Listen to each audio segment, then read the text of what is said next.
کان کے نیچے تک موجود تھے اور اس کے چہرے کے ان داغوں کی وجہ سے ہی ہر رشتے والے انکار کر جاتے۔ 2 سال ہو گئے تھے اس حادثے کو جب فرح آج پھر اسے کہنے آئی تھیں کہ ایک اچھا رشتہ آیا ہے اس کے لیے۔ سیمل، وہ لوگ کل آئیں گے۔ مجھے اور تمہارے بھائیوں کو اعتراض نہیں ہے اس رشتے پر، اور وہ لوگ بھی رشتے کے ساتھ ہی شادی کی ڈیٹ بھی لیں گے۔ سیمل نے حیرانگی سے ماں کو دیکھا۔ کیوں؟ پہلے مجھے دیکھیں گے نہیں کیا؟ وہ طنزیہ بولی۔ وہ تمہیں دیکھ چکا ہے، فرح بیگم نے آہستگی سے کہا۔ کون؟ وہ ہونک ہوئی۔ زرار شاہ۔ دھماکہ ہوا۔ ماں کے منہ سے زرار شاہ کا نام سن کر وہ بت بن گئی۔ زرار پاکستان سے واپس تو آ گیا تھا، مگر اس کی سوچیں ابھی بھی وہیں تھیں۔ وہ جانتا تھا اس سب میں اس کا کوئی قصور نہیں، مگر پھر بھی گلٹی فیل کر رہا تھا۔ وہ سوچ چکا تھا اسے کیا کرنا ہے، مگر اپنی اسٹڈیز کمپلیٹ کر کے ہی اسے کوئی اسٹیپ لینا تھا۔ 2 سال ہو گئے تھے اس حادثے کو جب اس نے گرینی سے سیمل سے شادی کا کہا۔ گرینی اس کی فطرت اچھے سے جانتی تھی کہ جب بھی اس کے ہاتھوں کسی کا نقصان ہو جائے تو تب تک چین سے نہیں بیٹھتا تھا جب تک اس نقصان کو کسی نہ کسی طرح پورا نہ کرتے۔ وہ جانتی تھی کہ زرار صرف اپنی غلطی کے ازالے کے لیے سیمل سے شادی کر رہا ہے، اس سب میں دل کا کوئی معاملہ نہیں، مگر وہ اسے روکنا نہیں چاہتی تھیں، اس لیے انہوں نے عالم شاہ سے بات کی۔ عالم شاہ کو اور کیا چاہیے تھا؟ ان کا بیٹا پاکستان میں شادی کر رہا تھا، اس لیے انہوں نے فوراً حامی بھر لی، اور آج عالم شاہ، گرینی اور زرار شاہ سیمل فاروق کے گھر اس کا رشتہ لینے آئے تھے۔ فرح بیگم نے سیمل کی مرضی کے خلاف ہی ان کو ہاں میں جواب دے کر 3 دن بعد نکاح اور 15 دن بعد رخصتی طے کر دی۔ جلدی سے تیار ہو جاؤ سیمل، مارکیٹ کا چکر لگا آئیں۔ تمہاری بھابھیوں سے مجھے کوئی امید نہیں، اس لیے خود ہی شاپنگ کر آئیں۔ اٹھو میرا بچہ۔ فرح نے ساکت بیٹھی سیمل کا کندھا ہلایا۔ میں نہیں جاؤں گی اور نہ ہی یہ شادی کروں گی۔ سیمل، بچپنا چھوڑو، تم جانتی ہو سب پھر بھی۔ میں جانتی ہوں، اسی لیے تو کہہ رہی ہوں کہ مجھے زرار شاہ سے شادی نہیں کرنی۔ کیوں نہیں کرنی شادی؟ تم جانتی ہو نا 2 دن بعد نکاح ہے تمہارا۔ مجھے نفرت ہے زرار شاہ سے، میں ہرگز اس سے شادی نہیں کروں گی۔ جب جب اسے دیکھوں گی مجھے اس روز اس کی وجہ سے ملنے والی اذیت یاد آئے گی، اور میں اسے… بس سیمل، اس روز جو بھی ہوا اس میں زرار کا کوئی قصور نہیں تھا، فرح تحمل سے بولی۔ قصور تو میرا بھی نہیں تھا امی، پھر مجھے کیوں سزا ملی؟ اور تم اس سزا کو ختم کون سا کرنا چاہتی ہو؟ پچھلے 2 سال سے ریجیکشن کا سن کر تھکی نہیں ہو کیا جو پھر انکار کر رہی ہو؟ وہ خفا ہوئیں۔ تو یوں کہیں نا آپ بھی تنگ آ گئی ہیں مجھ سے اپنے بیٹوں کی طرح۔ سیمل کچھ نہیں۔ سیمل، تم کیوں نہیں سمجھ رہی؟ مجھے نہیں سمجھنا امی۔ تم مت سمجھو، بس اتنا جان لو کہ یہ تمہاری ماں کا فیصلہ ہے۔ امی، وہ منمنائی۔ پلیز سیمل، میں ہاتھ جوڑتی ہوں، میری بڑی ہڈیوں میں اتنی طاقت نہیں کہ تمہیں اس زمانے کے سرد و گرم سے مزید بچا سکوں۔ میری جان، اپنی ماں کی آخری خواہش سمجھ کر قبول کر لو۔ یہ لو، ہاتھ جوڑتی ہوں میں تمہارے سامنے۔ امی، یہ کیا؟ امی پلیز، میں تیار ہوں۔ سیمل نے ماں کے ہاتھوں کو پکڑ کر ہونٹوں سے لگا لیا۔ ٹھیک 3 دن بعد سیمل فاروق اور زرار شاہ کا نکاح ہو گیا۔ 15 دن بعد رخصتی تھی، اور ان 15 دنوں میں ہی عالم شاہ نے اپنے اثر و رسوخ سے سیمل کے پیپرز بھی ریڈی کروا لیے، اور 16ویں دن صبح 11 بجے کی فلائٹ گرینی زرار اور سیمل مسز سیمل زرار بن کر UK کے لیے فلائی کر گئیں۔ شازمہ بیگم کا آپریشن بخیریت عافیت ہو گیا تھا۔ ابیہا اور نیہا بہت خوش تھیں۔ آج انہوں نے ڈسچارج ہو کر گھر واپس آنا تھا۔ نیہا، تمہیں جیسے سوپ کا بتایا ہے بالکل ویسے ہی بنا لینا، میں بل کلیئر کر کے 3-4 بجے تک امی کو لے کر آ جاؤں گی۔ اوکے میڈم، اب آپ بے فکر ہو کر جائیں اور خیریت سے واپس آئیں۔ نیہا شوخی سے بولی۔ ہاں جا رہی ہوں، دروازہ بند کر لو۔ ابیہا مسکراتی ہوئی باہر نکل گئی۔ بیا، تم نے اس روز تو ٹال دیا، مگر آج تو بتا دو تمہارے پاس اتنے لاکھ کہاں سے آئے؟ ابیہا یہی سوچ رہی تھی جب نیہا نے اس کے بیڈ پر پائنٹی پر بیٹھ کر پوچھا۔ ابیہا بھی یہ بات کسی سے شیئر کرنا چاہ رہی تھی، اس لیے فوراً نیہا کو بتانے لگی۔ وہ اصل میں ابیہا نے اسے دانیال ملک کی آفر سے لے کر اس اجنبی مہربان کی مہربانی تک تمام باتیں بتا دی۔ اب کہاں سے اتنے پیسے واپس کریں گے اور کس طرح؟ تم تو نام بھی نہیں جانتی اس کا۔ نیہا الجھی۔ ہاں، میں بھی یہی سوچ رہی ہوں کہ اگر کوئی اتا پتا ہوتا تو کم از کم اس کا شکریہ تو ادا کر دیتی، اور پھر کہیں جاب کر کے قسطوں میں اس کے پیسے لوٹا دیتی۔ پر اب… بیا، تم نے چیک پر ان کا نام نہیں پڑھا؟ نیہا نے ایکسائٹڈ ہو کر پوچھا۔ یہی تو غلطی ہو گئی مجھ سے۔ میں اس روز اتنی اپسیٹ تھی کہ بنا دیکھے سوچے سمجھے بغیر ہی بینک سے کیش کروایا اور ہاسپٹل میں آپریشن کے لیے پیسے جمع کروا دیے، اور اب یہی سوچ رہی ہوں کہ میں اس شخص کو کیسے ڈھونڈوں گی۔ وہ پریشان سی بولی۔ ہم بینک سے پتہ کر لیتے ہیں، نیہا نے مشورہ دیا۔ مگر کیا کہوں گی میں کہ آج سے 20-22 دن پہلے میں نے ایک چیک کیش کروایا تھا، پتہ نہیں کس کے نام کا، پلیز بتائیں کیا نام لکھا تھا اس پر؟ ابیہا نے کڑتے ہوئے اس کے مشورے کا مذاق اڑایا۔ تو پھر یہ کہ اپنے ننھے سے دماغ کو اتنا مت تھکاؤ کہ وہ بالکل ہی ٹھوس ہو جائے، ابیہا نے بہن کی شکل دیکھ کر کہا۔ بہت بدتمیز ہو تم۔ نیہا نے منہ بسور کر مکہ جڑا۔ بہت عرصے بعد دونوں بہنوں کی ہنسی کمرے میں گونجی تھی۔ سیمل بیٹا، it's your room now, be fresh and take some rest. میں چائے بھجواتی ہوں، گرینی مسکرا کر کہتی سیمل کو زرار کے روم میں چھوڑ کر چلی گئی۔ سیمل نے چاروں اور نظریں گھما کر کمرے کا جائزہ لیا۔ کمرہ تو اچھا ڈیکوریٹ کیا ہے، اس نے ناک چڑھا کر تعریف کی۔ مجھے کیا اس کمرے سے اور کمرے والے سے؟ وہ کندھے اچکاتی واش روم میں گھس گئی۔ فریش ہو کر نکلی کہ کمرے میں زرار کو موجود پایا۔ وہ نظر انداز کرتی آئینے کے سامنے کھڑے ہو کر بال بنانے لگی۔ زرار اس بے نیازی پر مسکراتا اس کی طرف بڑھا۔ How are you my dear wife? اس نے سیمل کے پیچھے کھڑے ہو کر آئینے میں نظر آتے عکس سے پوچھا۔ سیمل نے ایک نظر اس پر ڈالی اور بنا جواب دیے پھر سے بالوں میں برش چلانے لگی۔ خفا ہو مجھ سے؟ پر کس بات پر؟ وہ اس کے انداز سے حیران ہوا۔ سیمل ابھی بھی خاموش رہی۔ سیمل، زرار نے اس کا رخ اپنی طرف کیا۔ وہ نظریں جھکا گئی۔ لکنگ نائس، اس نے تعریف کی۔ اس تعریف پر سیمل نے جھٹکے سے سر اٹھایا۔ میں اچھی لگ رہی ہوں؟ تب کر پوچھا۔ Yes, you are looking so pretty. Zarar نے اسے قریب کیا۔ کہاں سے لگ رہی ہوں پریٹی؟ وہ ابھی بھی تپی ہوئی تھی اس کی جھوٹی تعریف پر۔ فرام ہیئر، زرار نے بوجھل سی آواز میں کہہ کر اس کے سیاہ دبوں کو بہت پیار اور آہستگی سے ہونٹوں سے چھوا۔ سیمل کو اس کی اتنی بے باکی کی امید نہ تھی، اس لیے فوراً پیچھے ہٹی۔ آئی ایم ٹائرڈ، کہتی ہوئی وہ جلدی سے بستر کی جانب بڑھی۔ Fine sweetie, take rest. Zarar مسکراتا ہوا واش روم میں چلا گیا۔ پیچھے سیمل خود کو ڈپٹ رہی تھی کہ مجھے ہرگز اس شخص کی چالوں میں نہیں آ جانا چاہیے، بلکہ مجھے تو اس سے آگے وہ صرف مسکرائی اور کمفرٹر منہ تک لے کر آنکھیں بند کر لیں۔ ایک ہفتے سے اوپر ہو گیا تھا انہیں انگلینڈ آئے ہوئے، مگر سیمل نے زرار کو خود کے قریب نہیں آنے دیا۔ وہ جب بھی ایسی کوئی کوشش کرتا، سیمل کوئی نہ کوئی بہانہ بنا کر خود کو بچا لیتی۔ زرار اس کے انداز سے حیران ضرور تھا، مگر فی الحال خاموشی سے جج کر رہا تھا کہ سیمل ایسا کیوں کر رہی ہے۔ انہی دنوں گرینی نے انہیں بتائے بغیر ان کی ملائیشیا کی ٹکٹس بک کروائیں اور کھانے کی ٹیبل پر سرپرائز آؤٹ کیا۔ گرینی، آپ پوچھ تو لیتی، بلا وجہ اتنے پیسے ضائع کیے؟ زرار پانی کا گلاس منہ کو لگاتا بولا۔ جو پیسے میں اپنی خوشی سے اپنے بچوں پر خرچ کر رہی ہوں وہ کیسے ضائع ہوئے بھلا؟ اور ویسے بھی ہنی مون پر شادی کے شروعات کے دنوں میں جاتے ہیں، پھر تو آگے مشکل ہو جاتا ہے۔ کیوں سیمل، میں ٹھیک کہہ رہی ہوں نا؟ گرینی نے مسکرا کر سیمل کی جانب دیکھا۔ سیمل تو ان کی بات پر سر جھکا گئی، وہ کیا جواب دیتی؟ زرار نے ایک نظر اس کے جھکے سر کو دیکھا اور کھڑا ہو گیا۔ گرینی، میں فیزسی کی طرف جا رہا ہوں۔ اوکے، چلے جاؤ، بٹ ملائیشیا کے لیے ریڈی رہنا، رائٹ؟ اوکے۔ وہ گرینی کے سر کا بوسہ لے کر مسکراتا ہوا نکل گیا۔ سیمل بیٹا، تم خوش نہیں ہو کیا؟ گرینی نوٹ تو کب سے کر رہی تھی، مگر پوچھا آج تھا۔ نہیں، میں خوش ہوں، وہ مشکل مسکرائی۔ تو پھر تیار ہو کر رہا کرو میری جان، ابھی تو شادی کو چند دن ہوئے ہیں۔ میں نے تو سنا تھا کہ پاکستانی لڑکیاں میک اپ کی بہت دیوانی ہوتی ہیں، مگر تم تو بہت سمپل ہو۔ دیکھو، یہی دن ہے ایک دوسرے کو انڈرسٹینڈ کرنے کے، مگر تم لوگ تو ایک دوسرے سے کھچے رہتے ہو۔ کیا وجہ جان سکتی ہوں میں؟ نہیں گرینی، آپ کو وہم ہوا ہوگا، ایسا کچھ نہیں، اور میں بھی پہلی دفعہ گھر والوں سے اتنا دور آئی ہوں، اس لیے ایڈجسٹمنٹ میں وقت تو لگے گا۔ سیمل اکتائی سی بولی۔ آئی نو دیٹ ایڈجسٹمنٹ میں وقت لگے گا، پر میں تم سے ایک بات کرنا چاہتی ہوں، تم میری وہ بات مان لو گی نا سیمل؟ گرینی نے مان سے پوچھا۔ جی کریں بات، وہ فوراً بولی جیسے بات سن کر جان چھڑوانا چاہتی ہو۔ سیمل زرار محبتوں کے معاملے میں بہت ان لکی رہا۔ پیدائش پر ماں چلی گئی اور پھر عالم کے پاکستان جانے سے وہ باپ سے بھی محروم ہو گیا۔ میں جانتی تھی یہ سب، پر خود کی تنہائی مٹانے کو زرار کو اپنے پاس رکھ لیا۔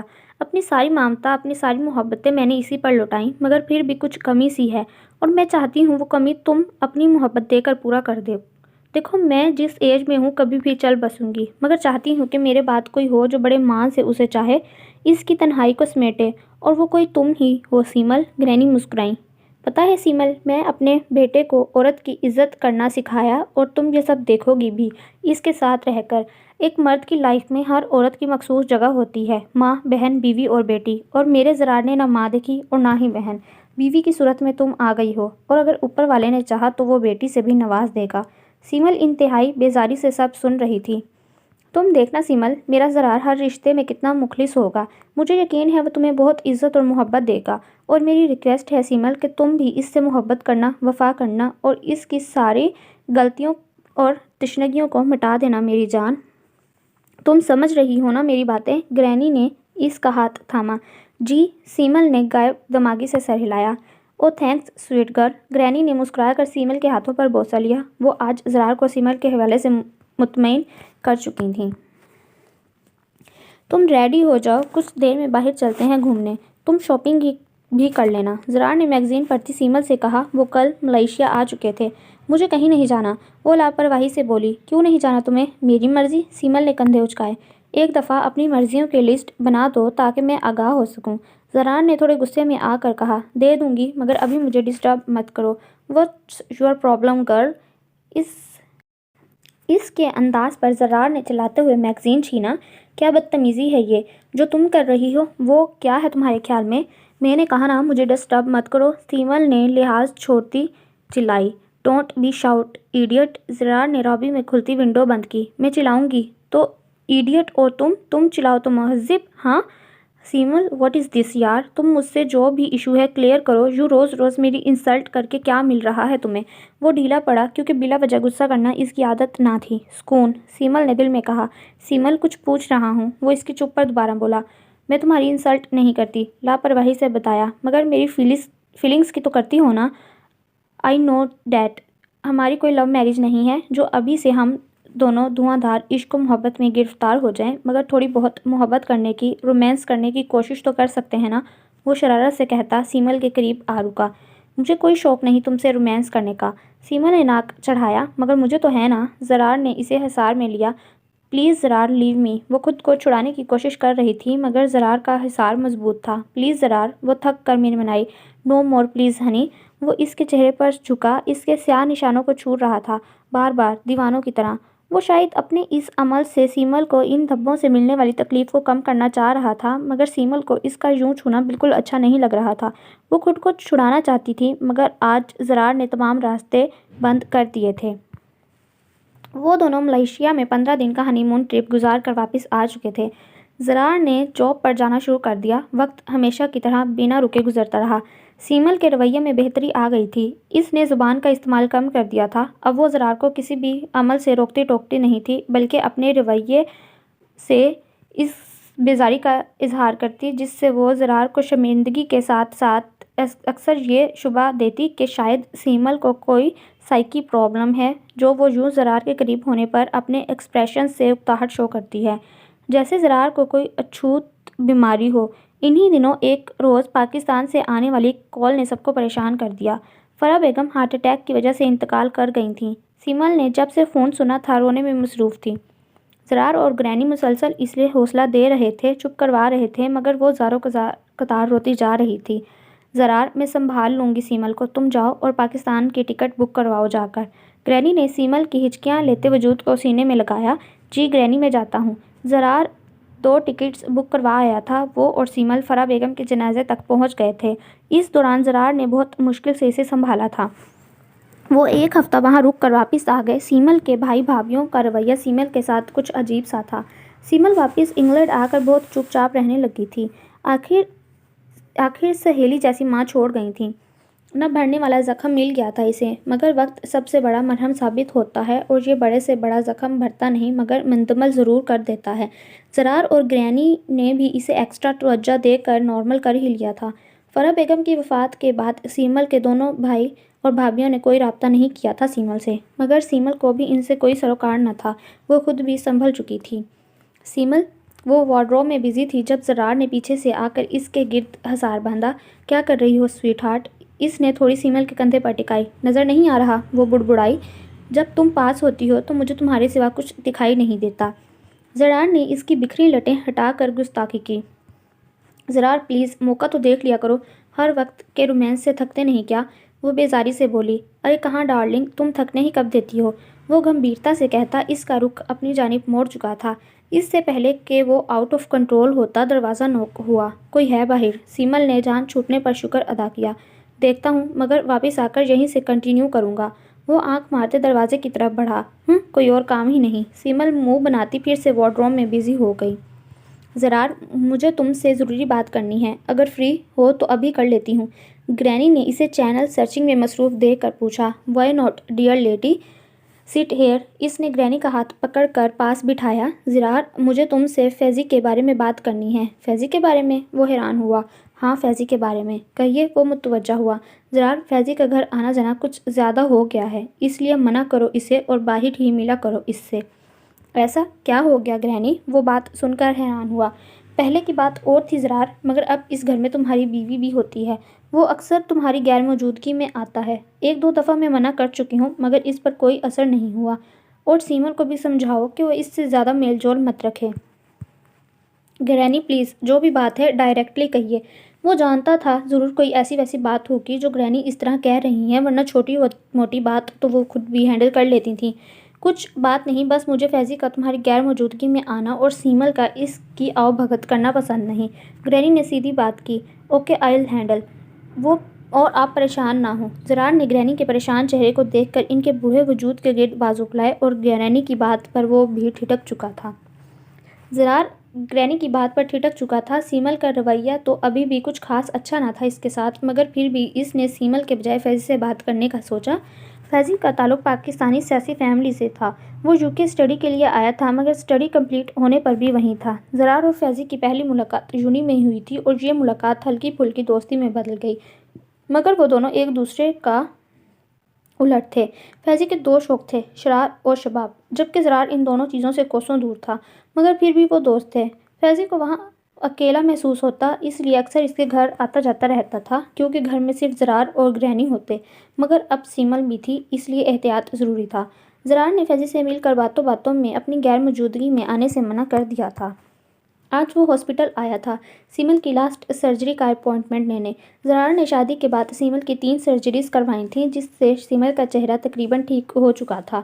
جو تھوڑے بہت نشانات باقی تھے وہ اس چوتھی اور آخری سرجری سے ختم ہو جانا تھے۔ 3 دن بعد کی ڈیٹ لے کر وہ گھر آیا۔ سیمل کچن میں تھی۔ جب وہ آیا، سلام کے بعد وہیں کچن میں چیئر گھسیٹ کر بیٹھ گیا۔ گرینی کہاں ہے؟ اپنے روم میں، مختصر جواب آیا۔ تم کیا کر رہی ہو؟ کھانا بنا رہی ہوں، نظر نہیں آ رہا کیا؟ وہ بیزار ہوئی۔ اچھا، 1 کپ چائے بنا دو، کافی تھک گیا ہوں۔ زرار نے انگڑائی لی۔ میں فارغ نہیں ہوں، جب ہوں گی تب بنا دوں گی، وہ تڑک کر بولی۔ سیمل، بات کرنے کا کوئی طریقہ ہوتا ہے، اور تم مجھ سے یوں بات کرتی ہو جیسے میں تمہارا ہسبینڈ نہیں بلکہ سرونٹ ہوں۔ تو مت بات کیا کرو اگر اتنی چبھتی ہیں میری باتیں تو۔ فائن، مت بناؤ چائے، میں مر نہیں رہا تمہاری چائے پینے کو۔ وہ بھی غصے میں آیا۔ اتنی آسانی سے مرنے والے کہاں؟ مارنا چاہتی ہو مجھے؟ زرار نے بازو پکڑ کر اسے اپنے سامنے کیا۔ میری بلا سے مرو یا جیو، مجھے کیا؟ چھوڑو میرا بازو، جنگلی۔ سیمل نے بازو چھڑانا چاہا، جس میں زرار کی انگلیاں گڑی ہوئی تھیں۔ تم پھر سے پہلے کی طرح بدتمیز ہوتی جا رہی ہو سیمل، وہ تحمل سے بولا۔ تو چھوڑ دو پھر مجھ جیسی بدتمیز کو، اور لے آؤ کوئی اپنے جیسی تمیزدار۔ سیمل بدتمیزی سے بولی۔ تم جانتی ہو تم اس وقت کیا کہہ رہی ہو؟ ہاں جانتی ہوں، اچھے سے جانتی ہوں کہ کیا کہہ رہی ہوں، پورے ہوش سے کہہ رہی ہوں کہ دے دو طلاق مجھے، اگر۔ سیمل، زرار کا ہاتھ اٹھا، مگر گرینی نے اس کا ہاتھ روک لیا۔ کیا کر رہے ہو زرار؟ میں نے ہرگز تمہاری تربیت اس طرح نہیں کی، گرینی دکھ سے بولی۔ دیکھ لیا نا آپ نے، کہتی تھی میرا بیٹا عورت کی عزت کرنا جانتا ہے، یہ جانتا ہے آپ کا بیٹا، سیمل نے چلا کر گرینی سے کہا۔ چلاؤ مت سیمل، تم اس وقت گرینی سے بات کر رہی ہو۔ دیکھ لوں گی میں تم سب کو، جو جونک کی طرح چمٹ گئے ہو مجھے، وہ گھور کر کہتی تیزی سے کچن سے نکل گئی۔ کیا ہو گیا تھا جو سیمل اس طرح ریئیکٹ کر رہی تھی؟ گرینی سیمل کی بدتمیزی پر حیران ہوئی۔ گرینی، آپ کی طبیعت ٹھیک نہیں ہے، چلیں روم میں چل کر بات کرتے ہیں۔ زرار گرینی کو ان کے روم میں لے آیا، لٹا کر کمبل اڑایا۔ اب بتاؤ کیا ہوا ہے؟ پتہ نہیں کیا ہوا ہے، پتہ نہیں، وہ بیزار سا بولا۔ تو پھر نوبت ہاتھ اٹھانے تک کیسے آ گئی؟ گرینی ڈائیورس کا کہہ رہی تھی وہ، اتنی چھوٹی سی بات پر وہ اتنی بڑی بات کر گئی، ڈسگسٹنگ۔ میں کیا کیا کر رہا ہوں اس کو خوش رکھنے کے لیے، اور وہ بالکل میری رسپیکٹ نہیں کرتی گرینی۔ میں سمجھ نہیں رہا کہ وہ مجھ سے انجانے میں ہوئی اس غلطی کو آہستہ آہستہ معاف کیوں نہیں کر پا رہی۔ میں بہت پریشان ہوں، وہ مجھ سے نفرت کرتی ہے، جس میں میرا کوئی قصور بھی نہ تھا، وہ پریشان سا بولا۔ زرار، تم نے فیضی سے بات کی؟ زرار کی باتوں کے جواب میں گرینی یہ کیا پوچھ رہی تھی؟ زرار نے حیرت سے گرینی کو دیکھا۔ وہ اصل میں وہ ہچکچائیں۔ ایسے ہی پوچھ لیا میں نے۔ تم موڈ ٹھیک کرو اپنا میری جان۔ گرینی نے اس کے تھکے تھکے سے چہرے کو ہاتھوں کے پیالوں میں لے کر ماتھے پر بوسہ دیا۔ I am fine sweet lady. Zarar بمشکل مسکرا کر ان کو ریلیکس کیا۔ پرسوں کی اپوائنٹمنٹ ہے تمہاری سرجری کی، زرار نے لیٹتے ہوئے برابر میں لیٹی سیمل سے کہا۔ وہ ہر بار ہی سیمل کی بدتمیزی بلا کر پہل کر لیتا تھا۔ تمہارا احسان نہیں چاہیے، اس لیے کوئی سرجری نہیں کروانی مجھے، وہ بدتمیزی سے بولی۔ سیمل کیوں کر رہی ہو ایسا؟ کیونکہ نفرت کرتی ہوں تم سے۔ مگر نفرت کی وجہ؟ وجہ؟ وہ استہزائیہ مسکرائی۔ تم نہیں جانتے کیا سیمل، میں اسی وجہ کو سدھار رہا ہوں، مگر تم، ہاں اب کہو کہ تم نے مجھ سے شادی اسی وجہ سے ترس کھا کر کی تھی۔ ایسی کوئی بات نہیں ہے سیمل۔ تو پھر بتاؤ کیوں کی تھی مجھ سے شادی؟ وہ اٹھ بیٹھی۔ سب کسی نہ کسی سے شادی کرتے ہیں، میں نے تم سے کر لی، ہمدردی میں ترس کھا کر، ہے نا؟ وہ طنزیہ بولی۔ سیمل کیا بچپنا ہے، تم جس دن سے آئی ہو ایسے ہی ریئیکٹ کر رہی ہو، میرے وجود سے بیزار ہو۔ جب بھی پاس آتا ہوں تم یوں شو کرتی ہو جیسے میں کوئی اچھوت ہوں جو تمہیں چھوئے گا تو تم ناپاک ہو جاؤ گی۔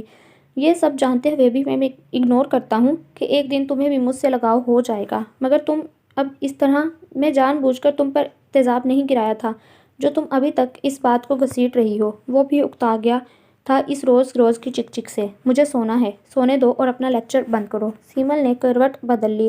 زرار غصے سے اس کی پشت کو دیکھتا رہ گیا۔ گرینی کے سمجھانے پر وہ سرجری کے لیے مان گئی تھی۔ سرجری کے بعد جب سیمل نے اپنا چہرہ آئینے میں دیکھا تو بالکل بے یقین تھی کہ یہ واقعی وہ ہے۔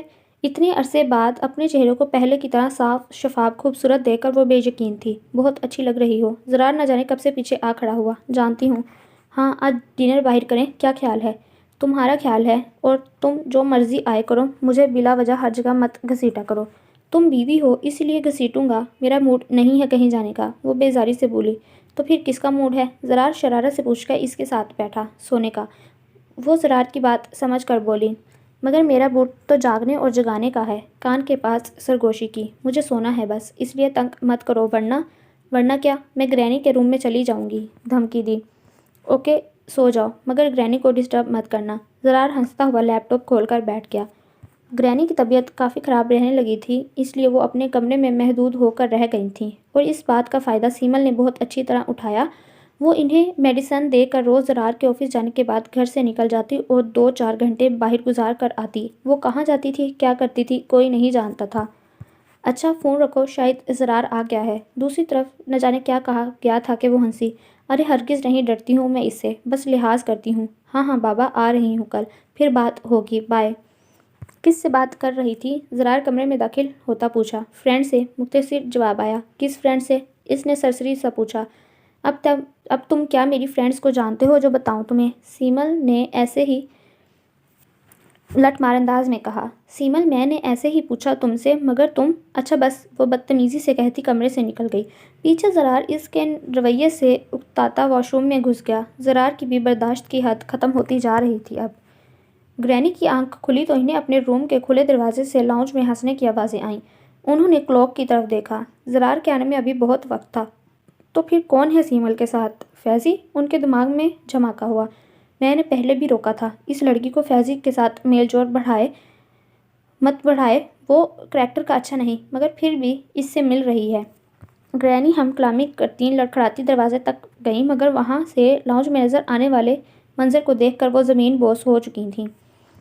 زرار کی طبیعت آج کچھ ٹھیک نہیں تھی۔ اس نے آفس سے ہاف لیو لی اور گھر واپسی کے لیے چل دیا۔ تقریباً پون گھنٹے بعد وہ گھر کے سامنے تھا۔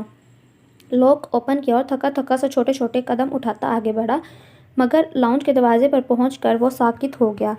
زرار نے لاؤنج میں جو منظر دیکھا، اس کے بعد اس کی غیرت بالکل گوارا نہیں کرتی تھی کہ وہ سیمل جیسی کریکٹر لیس لڑکی کے ساتھ زندگی گزارتا۔ اس نے لاؤنج میں سیمل اور فیضی کو دیکھا۔ وہ ایک دوسرے میں مگر اس حد تک قریب تھے کہ شاید بیچ میں 1 انچ کا بھی فاصلہ ہو۔ فیضی ہوش و حواس سے بے گانہ سیمل کو مختلف زاویوں سے چھونے میں مگن تھا، اور سیمل بھی وہ سارے عمل میں برابر کا کردار ادا کر رہی تھی۔ زرار کے پاؤں جیسے زمین نے جکڑ لیے، وہ آگے بڑھنا چاہ رہا تھا۔ وہ سیمل کو مار دینا چاہتا تھا۔ وہ فیضی کو انف پوری طاقت سے چلایا۔ سیمل جو فیضی کے گال پر ہونٹ رکھ چکی تھی، اس آواز پر ہوش میں آتی اچھلی۔ کیا ہو رہا ہے یہ سب؟ وہ لال انگارہ آنکھیں لیے آگے بڑھا۔ تم، سیمل، اس حد تک گر گئی ہو؟ اور فیضی، تو تمہیں شرم نہیں آئی دوستی کی آڑ میں یہ گندا کھیل کھیلتے ہوئے؟ یہ بیوی تھی میری، کوئی کال گرل نہیں۔ Shut up! وہ اپنے لیے لفظ کال گرل سن کر چلائی۔ شٹ اپ بلڈی بچ! وہ دھاڑتا ہوا سیمل کے بال پکڑ کر بولا۔ بتاؤ کب سے کھیل رہی ہو یہ گھناؤنا کھیل؟ بولو ورنہ اسی زمین میں گاڑ دوں گا تمہیں۔ زرار نے اس کے بالوں کو جھٹک دیا۔ سیمل کی چیخ بلند ہوئی۔ چھوڑو مجھے جنگلی وحشی، چھوڑو! Faizi please help! وہ چلائی۔ زرار لیو ہر! آئی سیڈ لیو ہر! فیضی آگے بڑھا۔ ہٹو پیچھے، یہ میرا اور اس کا معاملہ ہے، تم سے بھی نپٹ لوں گا میں، حرامزادے! اوئے گالی مت دے ورنہ! فیضی نے دھمکی دی۔ ورنہ کیا کرو گے؟ زرار سیمل کو جھٹکتا فیضی کی طرف بڑھا۔ لسن زرار، میں اور سیمل ایک دوسرے کو لائک کرتے ہیں اور ایک ساتھ رہنا چاہتے ہیں، اس لیے تم سیمل کو… وہ رکا۔ لے جاؤ اسے، ابھی اور اسی وقت، میرا اس سے کوئی تعلق نہیں۔ میں زرار شاہ اپنے پورے ہوش حواس میں سیمل فاروق تم کو طلاق دیتا ہوں۔ نکلو یہاں سے، 2-4 دن میں ڈائیورس پیپر تمہارے گھر پہنچا دے گا۔ نکلو! زرار سیمل کو گھسیٹتا باہر گیٹ کی طرف بڑھا اور اسے گیٹ سے باہر دھکا دیا۔ اس گھر میں خالی ہاتھ آئی تھی اور ایسے ہی دفان ہوگی، اور کوشش کرنا کہ زندگی میں کبھی میرے سامنے مت آؤ ورنہ شاید زرار شاہ تمہیں زندہ نہ چھوڑے۔ زرار نے دیوار پر مکہ مارا۔ اب اس نے فیضی کی طرف دیکھا جو اسے ہی دیکھ رہا تھا۔ ایک مرد اسی عورت کو عزت بناتا ہے جو اس کی عزت کی حفاظت کرنے والی ہو، اس سے وفا کرنے والی ہو، مگر یہ عورت… اس نے سیمل کی طرف انگلی کی۔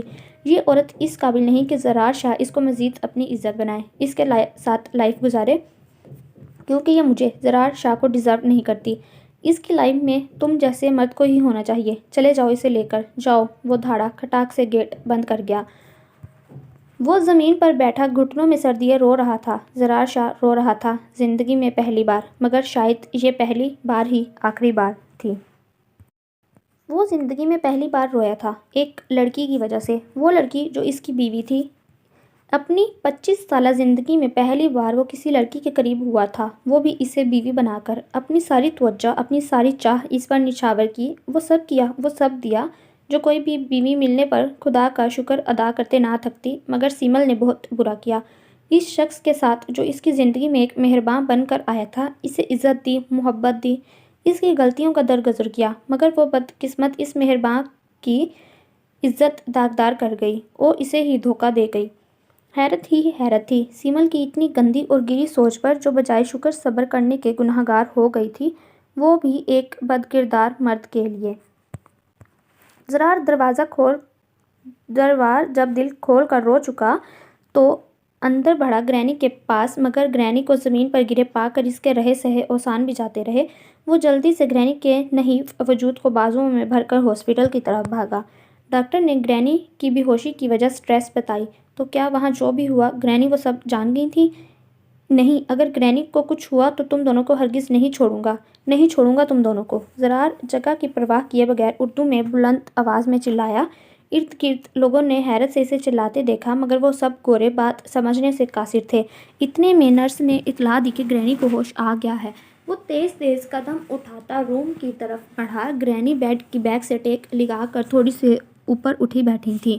کیسی طبیعت ہے گرینی؟ وہ پاس آ کر بولا۔ سیمل کہاں ہے؟ گرینی نے نحیف سی آواز میں پوچھا۔ وہ گرینی، سیمل گھر پر ہے۔ زرار نے ان کی طبیعت کے پیش نظر جھوٹ بولا۔ نکال دو اسے گھر سے زرار، وہ اس قابل نہیں، وہ تمہارے قابل نہیں۔ گرینی روتے ہوئے اٹک اٹک کر بول رہی تھیں۔ پلیز گرینی، سٹریس مت لیں، میں نکال دوں گا اسے، آپ اپنی طبیعت خراب مت کریں۔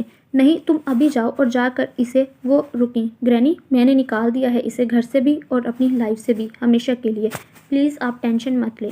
زرار گرینی کا ہاتھ تھپ تھپاتے بولا۔ ہاں ٹھیک کیا، وہ اچھی نہیں تھی، وہ دھوکہ دے رہی تھی، وہ فیضی کے ساتھ… میں جانتا ہوں گرینی، بلکہ سب دیکھ چکا ہوں، اس لیے ڈائیورس دے دی ہے اسے۔ ریلی؟ تم نے چھوڑ دیا اسے؟ وہ حیران ہوئی۔ یس، آپ پلیز ریسٹ کریں، ڈاکٹر نے آج آپ کو گھر لے جانے سے منع کیا ہے۔ اچھا کیا۔ گرینی پرسکون سے سر ہلاتی سیدھی ہو گئی۔ زرار ان کے پاس ہی چیئر پر بیٹھ گیا۔ زرار گرینی کو میڈیسن دے کر سلا کر واپس گھر آ گیا۔ کمرے میں داخل ہوتے ہی اس کی نظر وال پر ٹنگی تصویر پڑی، جس میں وہ سیمل کے کندھوں پر بازو پھیلائے اس کے ساتھ کھڑا تھا۔ یہ تصویر ملائیشیا کے ہنی مون کے ٹرپ کے دوران لی تھی۔ زرار نے جھٹکے سے اسے زمین بوس کیا، جو گر کر کرچی کرچی ہو گئی تھی۔ اب وہ وارڈروب کی طرف بڑھا، وہاں موجود سیمل کی ایک ایک چیز نکال کر واش روم میں پھینکی اور پھر سب کو اکٹھا کر کر آگ لگا دی۔ اس عمل سے فارغ ہو کر وہ واپس کمرے میں آیا، بیڈ پر بچھے کور کو جھٹکے سے اتارا، ڈریسنگ ٹیبل پر پڑی لیڈیز کاسمیٹک کو ہاتھ مار کر نیچے گرایا۔ اب وہ مٹھیوں میں بال جکڑے خود کو آئینے میں دیکھ رہا تھا۔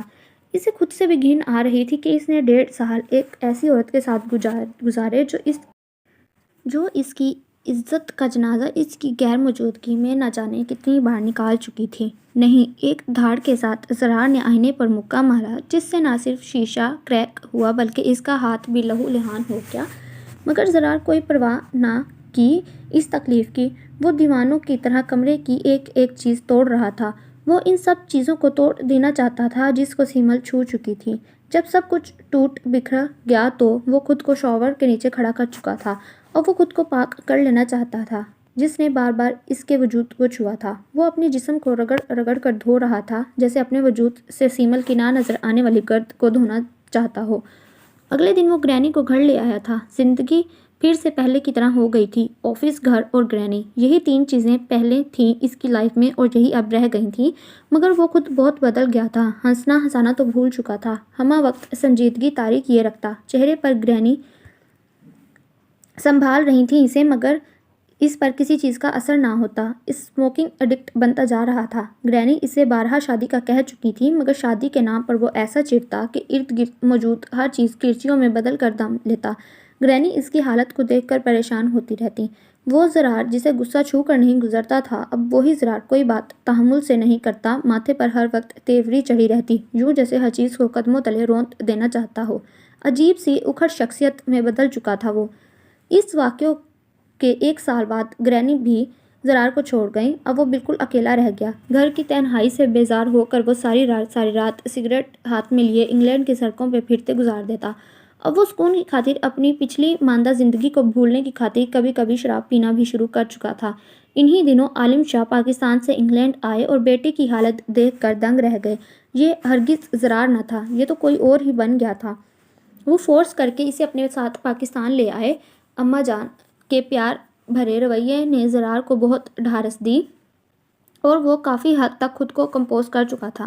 گرینی اور سیمل کے بعد اماں جان وہ تیسری عورت تھی جن کے وہ قریب ہو گیا تھا۔ وہ 6-7 ماہ حویلی میں گزار کر اسلام آباد آ گیا، جہاں اس نے عالم شاہ کی مدد سے اپنا ٹیکسٹائل بزنس شروع کیا اور پوری لگن اور توجہ سے اتنے کم عرصے میں خود کو اسلام آباد کے ٹاپ بزنس مینز میں شامل کر لیا۔ وہ اسلام آباد میں ہی ایک گھر لے چکا تھا، ہر ماہ ایک دفعہ حویلی جا کر اماں جان اور عالم شاہ سے مل آتا۔ بزنس کے علاوہ بھی کافی ایکٹیویٹیز میں انوالو ہو کر خود کو مصروف کر چکا تھا۔ اکثر نائٹ کلب بھی جایا کرتا، جہاں اسے ابیہا ہاشم ملی تھی۔ اسے دیکھ کر زرار کو نفرت محسوس ہوئی، جو وہاں اپنی عزت کا سودا کرنے آئی تھی، مگر اس کی مجبوری سن کر نہ جانے کیوں زرار کو اس پر ترس آیا کہ وہ بنا سوچے سمجھے 10 لاکھ کا چیک لے کر اس کے پیچھے بھاگا۔ اسے تو سیمل کی گھناؤنی حرکت نے ہر لڑکی سے نفرت میں مبتلا کر دیا تھا، تو پھر کیوں وہ اس لڑکی کے پیچھے بھاگا تھا جسے وہ جانتا نہ تھا، جس سے وہ پہلی بار ملا تھا؟ اس نے ترس اور ہمدردی کرنا تو کب کا چھوڑ دیا تھا، پھر کیوں کیا اس نے ایسا؟ وہ کیوں کا جواب فی الحال ڈھونڈ نہیں پا رہا تھا۔ اپنی اس حرکت پر وہ خود بھی حیران تھا۔ یہ تھی زرار شاہ کی پچھلی زندگی کی کہانی، جس میں سیمل فاروق نامی لڑکی ہوا کے جھونکے کی مانند آئی اور چلی گئی اور اسے ایک نئے زرار شاہ میں بدل کر نہ جانے اپنے اس کے ساتھ کہاں گئی۔ زرار نے ڈائیورس پیپر فیضے کے گھر پہنچا دیے تھے۔ آگل سیمل کے ساتھ کیا ہوا، زرار کو اس سے کوئی سروکار نہ تھا اور ہونا بھی نہیں چاہیے تھا۔ ابیہا نے ایک پرائیویٹ اسکول میں جاب شروع کر دی تھی۔ شام کو وہ بچوں کو ٹیوشن بھی دیتی، مگر ان چند ہزار روپئے سے گھر کا خرچہ بہت مشکل سے کھینچ کھینچ کر ہو رہا تھا۔ وہ بہت سی جگہوں پر اپلائی کر چکی تھی، مگر جن جگہوں پر وہ انٹرویو دینے گئی، وہاں کے آفیسرز کی نظروں میں اپنے لیے ہوس دیکھ کر وہ پیچھے ہٹ گئی۔ وہ پھر سے ایسی جگہ جاب کر کے کسی دلدل میں نہیں پھنسنا چاہتی تھی جہاں سے اس پاک پروردگار نے اس فرشتے کو بھیج کر نکال لیا تھا۔ وہ کون تھا؟ ابیہا اکثر سوچتی، مگر اسے تلاش کرنے میں کامیاب نہ ہو سکی۔ وہ تلاش بھی کہاں کرتی، کوئی سراغ نہیں تھا اس کے پاس اس شخص کا، اور جو نشانی تھی وہ اکثر اپنے ہاتھوں کو چھو کر اس کے لمس کو محسوس کرتی، مگر یہ لمس بھی اس مہرباں کو تلاش کرنے میں مددگار ثابت نہیں ہو سکتا تھا۔ ابیہا آج سرمد اینڈ انڈسٹریز میں انٹرویو دینے آئی تھی، مگر وہاں موجود رنگ برنگی ماڈرن لڑکیوں کو دیکھ کر مایوس ہو گئی۔ اس کا نمبر 20واں تھا، مگر 15 نمبر پورے ہونے کے بعد ایک